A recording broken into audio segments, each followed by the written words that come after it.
सभी साथियों को मेरा नमस्कार। दोस्तों देखो, इस तरह के क्वेश्चन आते हैं, उसको हमें बहुत आसान तरीके से जल्दी कैसे करना है आप लोग करके देखेंगे। जो आपका ट्रेडिशनल मेथड है उससे आपको बहुत समय खर्च हो जाएगा। आप लोग करके देखना, मैं आपको एक लाइन में खत्म करा दूंगा।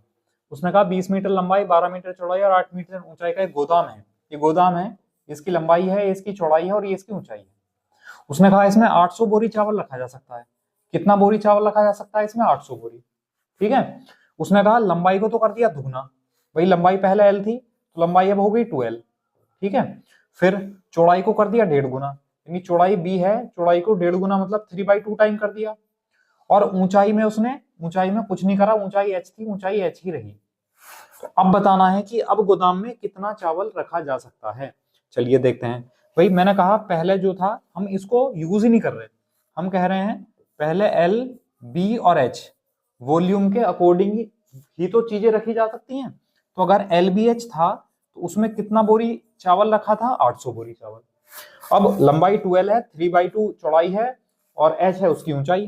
तो अब नया वॉल्यूम कितना हो जाएगा? तो आप लोग कहेंगे नया वॉल्यूम हो जाएगा 2L into 3B/2 into H।